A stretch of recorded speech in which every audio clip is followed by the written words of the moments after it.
Halo para kaum rebahan, gimana kabar kalian semua? Semoga semuanya sehat selalu dan selalu berada di dalam lindungannya.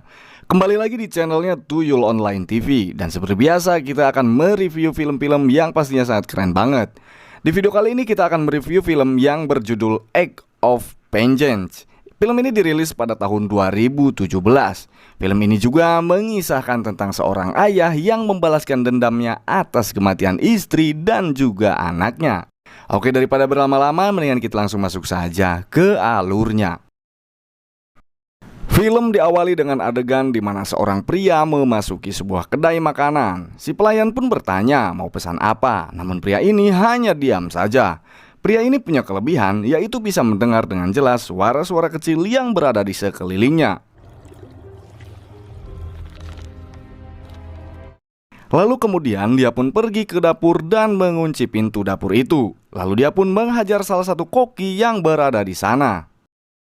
Lalu adegan berganti ke beberapa bulan sebelumnya, di mana terlihat ada orang yang berada di awal film tadi sedang melakukan telepon. Diketahui pria ini bernama Frank. Frank ialah seorang pengacara yang cukup sukses. Frank ini sangat menyayangi anak perempuannya. Saking sayangnya dia kepada anaknya, dia sangat sering mengucapkan kata I love you kepada anaknya tersebut. Di sisi lain, Frank juga sangat mencintai istrinya. Adegan pun berganti ke suatu malam, di mana anaknya Frank akan melakukan pentas teater yang akan diadakan di sekolahnya. Frank yang sudah berjanji akan hadir dalam acara teater tersebut pun ditelepon anaknya karena tak kunjung datang. Anak Frank kecewa karena ayahnya tidak juga datang.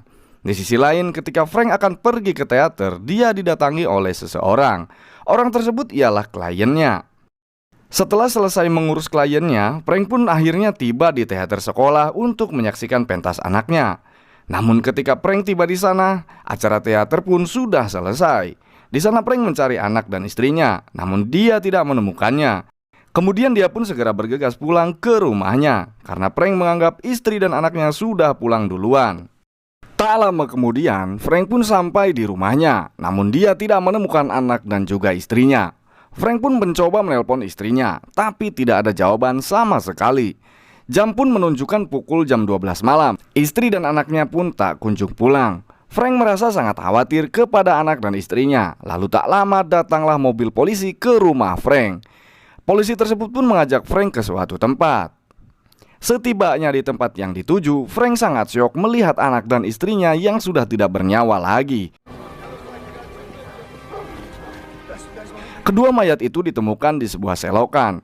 Adegan pun berganti ke upacara pemakaman anak dan istri Frank. Terlihat Frank yang sangat terpukul atas kepergian anak dan juga istri tercintanya. Frank tidak menyangka anak dan istrinya dibunuh orang yang tidak bertanggung jawab. Setelah acara pemakaman selesai, Frank pun dihampiri mertuanya. Mertuanya berkata kepada Frank kalau dari awal dia sudah tidak setuju dengan pernikahan Frank dan anaknya, karena Frank seorang pengacara. Dan pengacara ialah orang yang suka membela orang-orang yang bersalah di pengadilan. Mertua Frank juga bilang kalau ini semua ialah karma dari pekerjaannya. Lalu kemudian mertua Frank meminta kepada Frank untuk tidak lagi berbicara sepatah kata pun, terutama kepada dirinya. Semenjak kejadian itu, Frank menjadi semakin terpuruk dan selalu frustasi. Dia masih merasa sangat berdosa kepada istri dan anaknya. Beberapa hari kemudian, Frank pun pergi ke kantor polisi. Dia pun menemui seseorang detektif polisi yang menangani kasus kematian anak dan istrinya. Detektif itu mengatakan kepada Frank kalau ia belum mendapatkan petunjuk lain kecuali sehelai benang yang berwarna gold yang ditemukan di TKP. Mendengar hal itu, Frank agak kecewa karena bukan kabar tersebut yang dia inginkan. Frank merasa kalau polisi sangat lelet dalam menghadapi kasus keluarganya. Kemudian Frank pun keluar dari ruangan detektif tersebut. Di luar, dia berpapasan dengan polisi yang bernama Tretan. Tretan mengatakan kepada Frank kalau dia dan pihak kepolisian akan berusaha lebih keras dalam mendalami kasusnya. Scenes pun berganti di mana Frank yang lagi berada di suatu bar dan mabok.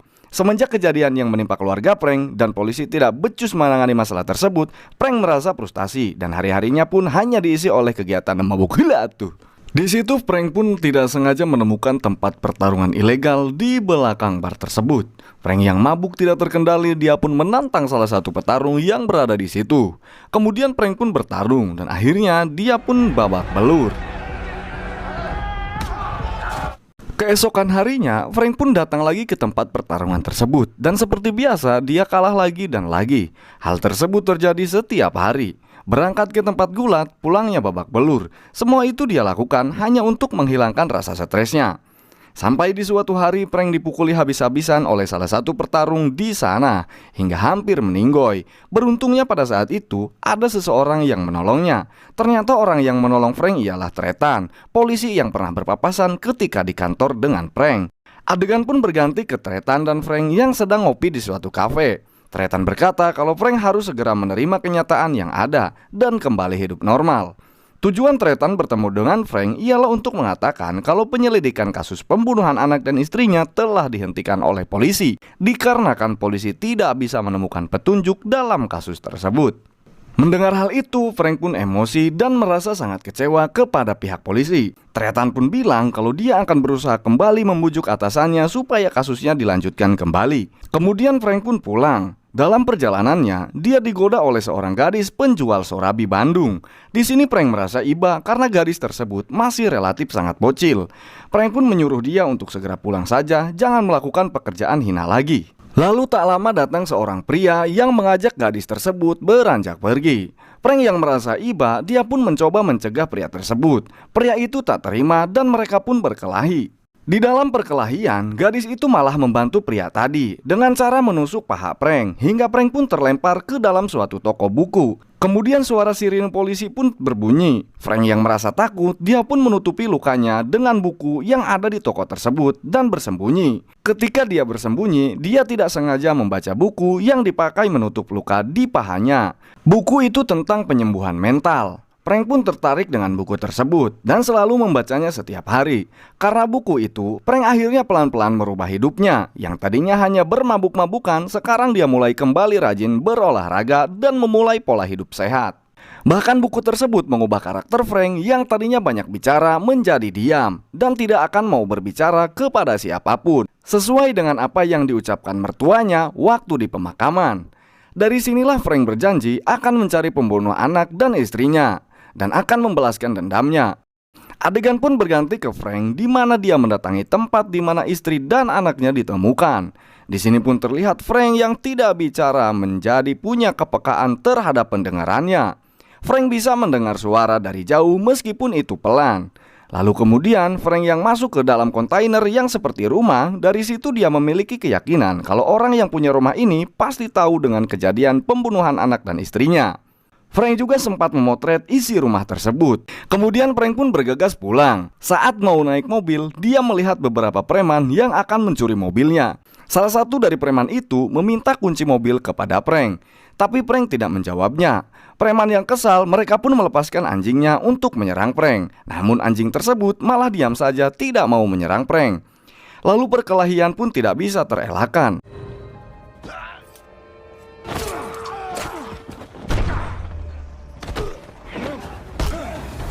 Para preman-preman tersebut pun dibikin tidak berdaya oleh Frank. Lalu Frank menanyakan foto yang dia pegang kepada salah satu preman tersebut. Foto itu ialah foto istri dan anak Frank. Preman tersebut tidak mengetahui foto yang Frank tunjukkan. Lalu kemudian salah satu preman yang lainnya yang berada di belakang Frank langsung menembak Frank. Namun Frank masih bisa mengatasi preman tersebut. Ketika Frank lagi terkulai kesakitan sambil bersandar ke mobil, anjing punya preman malah mendatangi Frank. Dan di situ Frank pun pingsan. Adegan pun berpindah ke Frank yang mana dia baru sadarkan diri dari pingsannya. Dia merasa heran karena berada di rumah seorang perempuan yang bernama Alma. Dialah yang menolong Frank waktu Frank pingsan tadi. Lalu Frank pun bergegas pergi tanpa berbicara sedikit pun. Saat Frank di halaman rumah wanita itu, terlihat anjing milik para preman tadi masih mengikutinya. Dari situ Frank pun memelihara anjing itu. Hari demi hari pun berlalu dengan Frank yang terus tanpa henti mencari petunjuk atas kematian anak dan istrinya. Kemudian adegan memperlihatkan Alma yang mendatangi kediaman Frank untuk mengembalikan dompet Frank yang ketinggalan di rumah Alma. Dari sini Alma juga sekarang sudah mengetahui jika Frank itu lagi berduka karena tragedi keluarga Frank itu terjadi di dekat rumah Alma. Di situ Alma melihat foto kontainer yang pada waktu itu difoto oleh Frank di dekat TKP. Alma mengatakan jika dia tahu pemilik kontainer tersebut. Pemiliknya ialah seorang koki atau chef yang bekerja di salah satu restoran di wilayah tersebut. Dari informasi tersebut, Frank langsung bergegas pergi ke restoran di mana pemilik kontainer bekerja. Tanpa pikir panjang, Frank pun langsung masuk ke dapur dan menghajar koki tersebut. Frank menanyakan tentang kasus keluarganya, namun koki tersebut mengatakan kalau dia tidak tahu apa-apa, tapi pas malam kejadian, dia sempat melihat salah satu polisi yang membawa mayat istri dan anaknya ke dalam selokan. Tapi dia tidak melihat wajah polisi tersebut. Namun sesaat setelah hal itu terjadi, koki ini sempat mengambil uang yang ada di dompet istri Frank dan membuangnya ke dalam selokan. Di situ koki itu pun bersumpah kalau dia bukanlah pelaku pembunuhan keluarga Frank. Adegan berpindah ke Frank yang beranjak menuju lokasi di mana jasad istri dan anaknya ditemukan. Frank pun di situ ditemani oleh anjing si preman yang dia pelihara. Di situ Frank pun menemukan tas istrinya sesuai dengan apa yang diucapkan koki tadi. Di malam hari, Frank datang ke kantor polisi dan secara diam-diam dia masuk ke ruangan detektif untuk memeriksa file-file yang ada di komputer detektif. Frank mencari informasi jadwal yang bertugas pada malam kejadian di mana saat anak dan istrinya dibunuh. Frank sangat syok karena data yang ditemukan polisi yang bertugas di malam itu ialah Tretan yang selama ini seakan-akan membantu dirinya. Adegan pun berganti ke rumah Frank dan di situ Frank akan berfokus menelusuri tentang Tretan. Frank pun terus-terusan membuntuti apa yang Tretan lakukan. Di suatu hari, Frank pun bisa berhasil diam-diam masuk ke rumah Tretan. Frank mencari sesuatu yang ada hubungannya dengan kejadian tragis yang menimpa keluarganya. Sampai akhirnya Frank menemukan seragam Tretan yang dimana seragam tersebut logonya sudah mulai rontok. Logo tersebut berwarna gold sesuai dengan apa yang ditemukan di TKP pada waktu hari kejadian.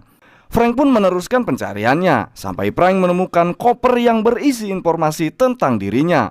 Dari sinilah ketemu jawaban kenapa Tretan tega menghabisi anak dan istri Frank. Ternyata Frank ketika masih menjadi pengacara pernah membantu membebaskan orang yang sudah jelas-jelas bersalah, yaitu orang yang membunuh anak dan istri Tretan. Dari situlah Tretan dendam kepada Frank dan melakukan pembunuhan tersebut. Di situ juga terdapat ada kamera yang berisi tentang Frank dan keluarganya. Di sore hari, Tretan pun pulang ke rumahnya. Di situ dia menemukan tulisan dari Frank. Tulisan tersebut mengatakan jika Frank sudah tahu semua yang dilakukan Tretan. Dan Frank juga mengajak Tretan bertemu jam 11 malam di suatu tempat.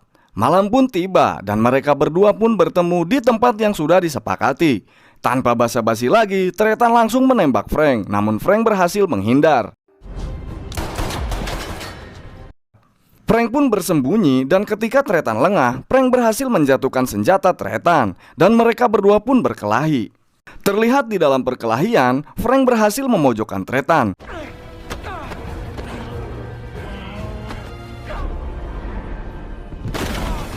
Ketika Frank mau membunuh Tretan, dia teringat tulisan di dalam buku yang pernah ia baca, di mana tulisan tersebut mengucapkan jika balas dendam tidak akan menyelesaikan masalah. Frank pun mengambil keputusan untuk menyerahkan Tretan ke pihak kepolisian. Dan dari kejadian ini, Frank berjanji tidak akan menjadi pengacara lagi dan ingin hidup tenang bersama Alma, wanita yang menolongnya kala itu. Terlihat juga Frank yang mendatangi makam istri dan anaknya. Di situ juga Frank baru mau membuka mulutnya untuk berbicara kembali. Setelah sekian lama, dia tidak pernah mau bicara kepada siapapun. Dan film pun selesai. Jangan lupa like, comment, share, dan subscribe.